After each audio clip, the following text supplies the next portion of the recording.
최근 한국 방산주들 성과 정말 좋았습니다. 명품 자주포 K9부터 K2 흑표전차까지 우리나라가 수입만 하던 전투기조차 FA50 이런 거 막 수출되고 있는 상황입니다. 방산이라는 게 비리의 온상이라는 시각도 있고 엄청난 분석을 통해 구매를 합니다. 성능만 좋은 게 아니라 유지보수부터 탄약 호환까지 따질 게 엄청 많은데요. 이런 걸 극복하고 수출을 시작했기 때문에 한국 방산의 미래가 밝아 보입니다. 그런데 왜 유럽 방산인가? 이번 방산 호황의 출발지가 유럽이기 때문입니다. 야, 유럽에서 K방산 사간다잖아. 원래 전쟁 나면 당장은 외산 무기를 도입해야 합니다. 특히나 지금 최근 몇 년간 보면은 방위산업의 생산 설비가 온전하게 도는 나라가 몇 나라 없었기 때문에 한국은 매력적인 선택지가 됐습니다. 앞으로도 한국 방산 수주 잔고가 많기 때문에 꾸준히 성장 유지할 수 있을 거라 생각하지만 유럽 방산을 살펴봐야 하는 건 세 가지 이유가 있습니다. 자주국방이라고 외세에 의존하지 않고 자국을 스스로 지켜내는 능력인데요. 최근에 봐도 미국이 대만 지켜주겠다고 공언 여러 번 했잖아요. 하지만 대만이 어떤 돈 주고 최신 무기를 산다고 하는데 표를 잘 안 해주려고요. 우리나라도 한미동맹 엄청 나지 않아요? 근데 최첨단 무기는 수입되지 않는 경우도 많고 심지어 전투기는 파는데 거기에 달리는 미사일은 최신형을 안 팔고 미확인 썰로는 클릭 한 번 하면은 특정 국가가 생산한 무기 작동 안 한다는 이야기도 있고 두 번째로는 K방산에 들어간 유럽 방산 기술들이에요. 개별 기업 이야기하면서 좀 다루겠지만 각 국가 여러 기업들이 막 부품 내가 다 할 거야 해서 따로따로 만들 수가 없어요. 우리나라처럼 국방화에 정말 심혈을 기울인 나라에서 만든 K방산 무기조차 외국 기술을 참 많이 활용하고 있습니다. 그렇기 때문에 한국이 수출을 많이 하면 많이 할수록 돈을 버는 기업들도 있습니다. 세 번째로는 분쟁 지속 가능성. NH아문디 운영에서 출시된 하나로 유럽 방산 ETF에 투자 가이드북이 나와 있습니다. 여기 보면은 전체적인 내용이 잘 정리가 되어 있습니다.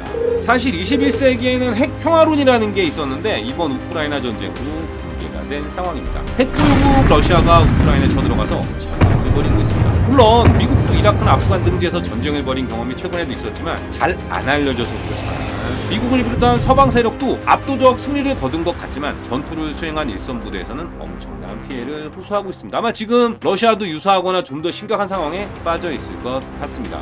하나로 유럽 방산 ETF가 투자하고 있는 목록입니다. 에어버스라는 회사, 엄청나게 큰 회사고 처음 들어보셨다는 분들 많을 텐데 이 회사는 민항 비중이 70%로 방산이 주력은 아닙니다. 대부분 에어버스 항공기인데요. 우리가 어디 해외 가거나 국내 탈 때 항공 편명 뒤에 B로 시작하면 보잉 거고요. A로 시작하면 에어버스가 만든 비행기입니다. 프랑스에 있던 아에로스파시알이라는 회사가 있습니다. 아마 처음 들어보신 사람들 많을 텐데요. 조금 밀리터리 관심 있으신 분들은 액조세 미사일하면 아실 수 있을 겁니다. 포클랜드 해전이라고 아르헨티나랑 영국이 전면전을 벌였던 적이 있었는데요. 그 당시에 아르헨티나 군이 액조세 미사일 한 발로 영국 셰필드함을 침몰시켜서 당시 엄청난 이슈가 되었고요. 이 액조세 미사일이 엄청나게 전 세계적으로 알려진 그 회사입니다. 이제 와서 보면은 미사일 사업이 큰 사업부가 아니지만 우리 오늘 방산 이야기를 하게 되면은 액조세 이야기를 안 할 수가 없습니다. 항공전 하면은 많은 분들이 미드웨이 해전, 2차 대전 때죠. 이런 거 보면서 막 양쪽에서 항공기 날아가가지고 막 적함에서 대승포 막 쏘고 있는데 이거 들고 막 폭격하는 노틀리스 폭격기라든지 레격기 이런 거 생각하시는데요. 이런 방식은 실제 미드웨이 해전 때도 일본 해군이 엄청난 피해를 입었지만은 미군의 파일럿들도 엄청난 피해를 입었습니다. 함포 외교라고 한국 역사에도 등장하고 있습니다. 친미양요, 병인양요, 운요 사건 이런 것처럼 말도 안 되게 큰 배, 우리나라가 가진 무기로는 절대 공격할 수 없는 그런 함선들이 와가지고 포를 뻥뻥뻥뻥 편안하게 쏘고 가는 거예요. 이런 함포 외교의 시대가 오랜 기간 지속되는 동안에 액조세와 같은 대한 미사일은 이걸 극복할 수 있는 획기적 기술이었습니다. 심지어 아르헨티나는 액조세 미사일이 세필드함에 명중하고 그 세필드함이 침몰한 것도 나중에 알게 되었습니다. 당시 기술 개발 속도와 사람들의 반응, 보이지 않는 곳에서 미사일을 쏜다는 개념을 받아들이기 어려웠는데요. 지금 어린이들이야 스마트폰으로 전화하고 카톡 주고받고 이런 거 당연한 건데 우리 세대만 하더라도 휴대폰은커녕 집에 무선 전화기 처음 들어왔을 때 신기해했잖아요. 기술 변화가 사람들 머리에 각인시키는 효과는 엄청나게 큽니다. 액조세 미사일과 유사한 하프 미사일 미국에서도 이미 개발되어 실전 배치되었고 한국도 포클랜드 해전이 일어나기 이전에 이미 액조세 미사일을 배치했을 정도로 기술은 개발되어 있었고 고리 자체도 형성되어 있었지만은 백문이 불여일견이라고 세필드함이 불타는 모습 영상으로 공개되고 나서 난리가 났습니다. 2차 대전에서 일부 특공대가 막 댐 공격하면서 물수제비 폭격했던 거 특이한 사례로 소개되지만 함성 공격을 위해 물수제비 폭격은 정석에 가깝게 사용될 정도로 저공비행과 수면 높이로 날아오는 폭탄은 위협적이었습니다. 엑조세라는 명칭 자체가 프랑스어로 날치라는 뜻이거든요. 그러니까 물수제비랑 유사한 의미를 가진 단어죠. 통통통통 튀겨 쏘는 거. 헌터킬러라는 영화에 나오는 미사일 요격 시스템이 개발되는데 엑조세 미사일이 큰 역할입니다. 하나로 유럽 방산 ETF에 주목해야 하는 이유는 바로 여기에 있습니다. 많은 방산 기업들이 기술적으로 진보된 무기를 만들지만 실전으로 채택되는 경우가 많지는 않습니다. 하지만 실전이 벌어져 진보된 방산 무기가 과거의 방어 체계를 무력화시키는 모습을 눈으로 직접 확인한다면 과거에 투자해놨던 방산 장비들을 싹 다 도태시키고 새로운 무기를 비싼 돈을 들여 도입해야 하는 일이 벌어집니다. 이번 러시아 우크라이나 전쟁에서도 그런 흐름이 확연히 펼쳐지고 있는데요. 드론이라는 인명 피해 없이 상대방 인명에게 피해를 주는 무기입니다. 나아가 전쟁이 벌어지면 가장 부족하고 문제되는 것은 사실 돈도 돈이지만은 인력이거든요. 당장은 K9 FA50과 같은 한국 방산 무기가 필요하겠지만 유럽 각국 국방부는 신개념 무기의 채용을 가속화할 것이고 아마도 오늘 소개시켜드릴 회사들에서 무언가 제가 알지 못하는 무기들을 엄청나게 팔아먹게 될 것입니다. 많이 팔리는 거랑 수익이 나는 거랑 좀 다르다 보니까 제가 어떤 회사가 좋다 나쁘다 얘기는 못 드리겠는데요. 유럽 방산에 관심을 좀 가져봐야겠구나 라는 생각 가지면서 영상을 보시면 될 것 같습니다. 에어버스에 합쳐진 독일의 회사는 다임러 벤츠 에어로스페이스, 벤츠의 항공방산 자회사였다고 보시면 될 것 같습니다. 토네이도라는 유럽 전투기를 만들었었고요. EO105라는 헬기도 만들었었는데 메서 슈미트 벨코프 블롬이라는 회사의 이름에서 알 수 있듯이 2차 대전 당시에 독일의 주력 전투기 BF109 전투기를 만들던 그 회사가 MBB라는 회사로 변했다가 가사로 왔다가 에어버스, 스페인에 합병된 스페인 회사 CAS의 까사라는 회사는 잘 모르실 수도 있는데요. 수송기로 엄청나게 유명했던 회사입니다. 인도네시아랑 같이 협력해서 개발한 CN235라는 비행기 있거든요. 장거리 이착륙 성능이 뛰어나고 특히 비포장 활주로 해서 운영이 가능할 정도라고 해서 한국군에도 20대 이상 도입됐던 제품입니다. 전투기에 헬기에 무장체계 수송기까지 이런 모든 게 합쳐진 회사가 에어버스. 그 다음 회사가 롤스로이스인데 나 알지 롤스로이스. 롤스로이스는 자동차 회사로 출발한 건 맞긴 맞습니다. 로이스가 만든 자동차를 롤스가 내가 팔아볼게 해서 시작한 건데 항공기 엔진을 만들어서 2차 대전 당시에 스피파이어라는 유명한 영국 전투기 있습니다. 영국을 구한 전투기라고 하는데요. 여기에 엔진을 롤스로이스가 만들었고 최근에 한국항공우주에다가 엔진 개발 같이 하자고 접촉한다는 얘기가 나오는데 어떤 제트 엔진 개발이라는 게 되게 비용이 많이 들어가니까 방산 산업에서는 공동 개발해서 공동 활용하는 그런 문화가 있다고 보시면 될 것 같습니다. 최근에 현대가 하냐 하나가 하냐 가지고 이슈가 된 한국형 구축항 사업 KDDX 사업에서도 아마 롤스로이스 엔진이 주 추진체로 사용될 예정입니다. 한국의 선박 건조가 세계 최강이고 상업용 선박의 엔진을 만들지만은 아직 방산 엔진은 이 회사는 사용할 수밖에 없습니다. 독일의 라인메탈이라는 회사에도 투자하고 있는데요. 일반인들은 몰라도 밀떡이라면 아는 그 회사 맞습니다. 유명한 전차포 회사고요. 레오파트2 그리고 K9의 경쟁자인 판저 하우비체 자주포의 화포와 탄약을 만들고 있습니다. 하체 자체는 KMW라는 회사가 만드는데요. 포탑은 라인메탈이 만들고 있는데 한국도 K2 전차는 현대로템이 만들지만은 K2 전차의 주포는 하나에어로스페이스가 만들고 있습니다. 사실 이 하나에어로스페이스가 과거 삼성테크인 시절에 라인메탈과 기술 제휴로 만들었던 건데요. K9 자주포의 포는 하나에어로스페이스가 직접 개발했다고 합니다. 2차 대전에 조금만 관심 있다면 아실 그 유명한 88mm 대공포. 이게 사실은 대공포로 만들어졌지만 대전차용 화포로 엄청나게 유명했던 그 포인데요. 이 포가 유명한 이유도 라인메탈이 만든 명품 대포라서 그렇습니다.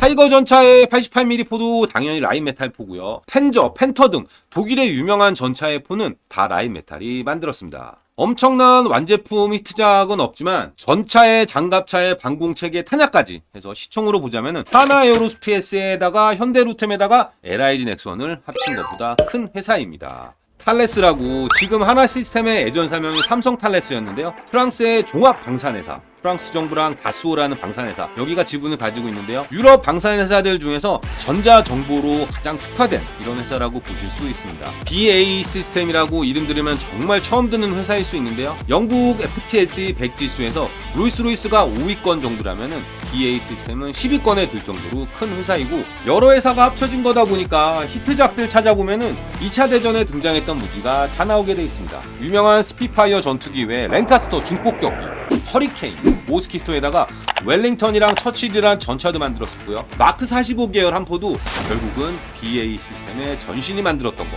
최근에 보면은 한국에 있는 이순신함, 세종대왕함 같은 한국 구축함들에도 이 BAE 시스템이 만든 함포가 달려 있습니다. 19세기 후반부터 20세기 초반까지는 각국이 심혈을 기울인 방산 무기가 바로 함포였습니다. 오늘 영상에 나올 거나 나올 회사들은 모두 다 함포를 만들었다고 보면 되는데요. MTU 에어로 엔진, MTU의 M이 모터, T가 터빈 유닛, 모터 터빈 유닛이라고 이 회사 창업자가 마이바흐 이러면 여러분 사고 싶어 하시는 그 차 마이바흐, 그 마이바흐 맞습니다. 원래 엔진 만드시던 분이라서 많은 다른 엔진 회사들이 자동차 엔진을 만들다 항공기 엔진으로 갔다면은 MTU 에어로 엔진은 처음부터 항공기 엔진을 만들었는데요. 레드 제펠린의 그 제펠린, 그 유명한 비행선 엔진을 만들다가 1960년대 다임러 벤츠가 인수해서 다임러 벤츠의 산하 항공기 엔진 전문 회사로 키워놓은 게 지금의 MTU 에어로 엔진인데요. 전차 선박 엔진 만들던 마이바흐는 MTU 프리드리스하펜으로 분리돼서 지금은 아까 소개해드렸던 롤스로이스의 자회사로 영업 중이고요. MTU 엔진으로 합쳐진 벤츠의 항공기 엔진 사업부가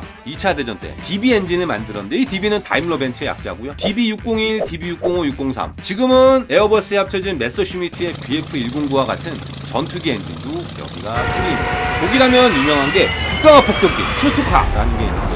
전쟁 초반에만 하락했지 후반기 제공권을 탄력을 못했다 보니까 제공권을 잃어버린 나라에서는 지상 공격기는 무임, 윤커스라고 복잡한 역사 속에서 명맥은 MBB 통해서 에어버스 계열로 합쳐져 있지만 사실상 소멸했다고 봐야 되는데요. 슈투카라는 극강화 폭격기를 만든 회사가 윤커스입니다.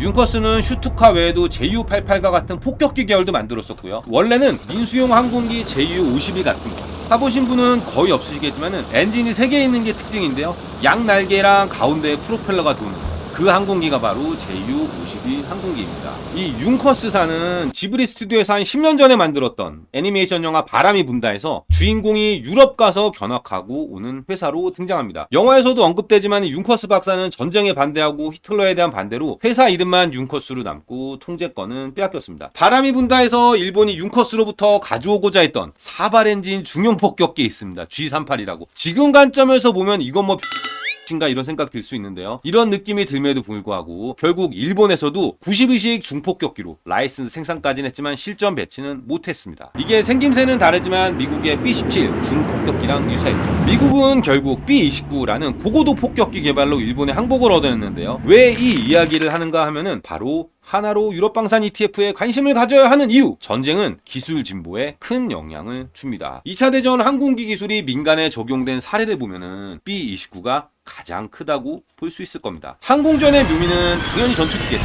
근데 전쟁이 끝나고 나면은 막 고속 비행하고 선해 비행하고 막 극강화하고 미사일 쏘고 이런 거 뭐가 중요하겠습니까? 그냥 싸고 멀리 편안하게 가는 게 중요하지 않겠습니까? 멀리 높이 날기 위해 설계한 B-29를 만든 게 바로 보잉사입니다. 여합실을 채용했던 B-29를 기반으로 보잉의 전성기가 온 가장 중요한 계기인데요. 2차 대전 당시에 폭격기 승무원들은 적과도 싸워야 했지만 추위와도 싸워야 됐거든요. 비행기 내부 환경이 엄청나게 열악했습니다. B-29는 그걸 해결할 기술을 만들었고 그게 고스란히 민항기로 접목되었습니다. B-29를 만들던 공장에서 민항기를 그대로 생산해서 2차 대전 최고의 히트작은 보잉이 아니었을까. 많은 사람들이 2차 세계대전의 종지부는 히로시마와 나가사키에 떨어진 핵무기라고 생각하고 뭐 일정 부분 영향을 끼치긴 했는데 그 폭탄을 떨군 비행기가 B-29이고 핵무기 개발이 엄청나게 어려웠고 비용이 많이 들어갔다고 생각할 수 있는데 B-29의 개발비는 핵무기를 개발한 맨해튼 프로젝트보다 훨씬 많은 비용이 들어갔습니다. SX급 항모 24척을 만든 돈보다 B-29를 만든 돈이 더 들어갔다고 표현하는데요. 2차 대전의 승리 1등 공신 항모보다 더 큰 역할을 해낸 승기를 잡은 건 항모, 마침표가 원자폭탄이었다면 전쟁을 끝낸 건 B-29였다고 표현해야 될 것 같습니다. 슬프게 본 영화입니다만 이 세상의 한 구석에라는 영화나 반딧불이의 묘 영화에 보면은 이 B-29가 등장하는 씬이 여러 번 나오는데요. 일본 국민이 당시 느꼈던 B-29의 위력이 묘사된 게 아닌가 생각됩니다. 1차 대전, 2차 대전을 거치며 이미 인간의 능력보다는 과학기술이 전쟁의 승패를 좌우한다는 것은 입증됐고 현대전에 들어오면서는 1차 대전 때만 하더라도 개인 몇 명의 기술을 개발했는데 이제는 어떤 특정 누군가 심지어 특정 기업이 기술을 개발할 수 없고 여러 나라의 많은 방산 기업들이 대규모 자본을 들여야지만 기술 개발이 가능합니다. AI와 로봇의 실전 배치가 다가오게 될 것인데 아마 방산 시장 패러다임의 변화가 가속화하지 않을까 생각하고 있습니다. B29나 엑조세 모두 기본 기술 자체는 일부 존재하던 것들이 있었지만은 양산 수율이 안 나올 때 비싼 값에 팔아먹는다는 얘기, 거꾸로 얘기하면 누군가 호구 잡혀야 된다는 얘기인데요. 이렇게 전쟁 시기의 양산 경험을 축적하면은 관련해서 활용할 분야가 무궁무진합니다. 지금 항공산업의 양대 산맥인 보잉과 에어버스 모두 방산에서 돈을 벌어서 민수로 간 것이기 때문에 이번 우크라이나 러시아 전쟁 과정에서 방산업체의 무기도 관심이 가지만 이게 민수로 발전될 영역이 존재하는 회사, 이게 과연 어떤 회사가 이렇게 할 수 있을지 잘 살펴봐야 될 것 같습니다. 물론 한국 방산업체들이 잘하길 너무나도 간절히 바라고 있지만 사실 지금 이슈가 되는 아이템들은 재래식 무기라고 봐야 될 것 같습니다. 선진 방산업체들이 이제는 사용하지 않을 거라 생각해서 생산을 줄였던 아이템들이 K9, K2 같은 경우인데요. 그러다 보니 한국 방산업체들이 이번에 벌어들인 돈으로 현대전 무기 중심으로 공도가는 기회가 되길 바라겠습니다. 참고로 광고비 받고 만든 영상이 전혀 아닙니다. 하지만 광고에 관심은 많이 있습니다. 구독과 좋아요는 영상 제작에 큰 힘이 됩니다.